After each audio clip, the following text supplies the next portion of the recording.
সল্টলেকে BJP দপ্তরে BJP কর্মীদের একাংশের বিক্ষোভ, কারণ তারা তাদের প্রার্থী পছন্দ হয়নি। ঠিক একই রকম ভাবে বড়ুয়াতেও বিজেপি কর্মীদের একাংশ বিক্ষোভ দেখিয়েছেন, সেখানেও প্রার্থী পছন্দ না হয় তারা আজ বিক্ষোভ দেখান। রাস্তায় টায়ার জ্বালিয়ে তারা বিক্ষোভে সামিল হন।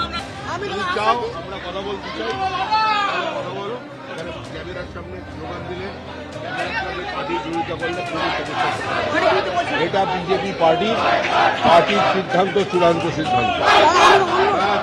পার্টি একটা সময় পর্যন্ত টলারেট করবে, তারপরে মানে বলে দিয়েছি আমি দেখছি।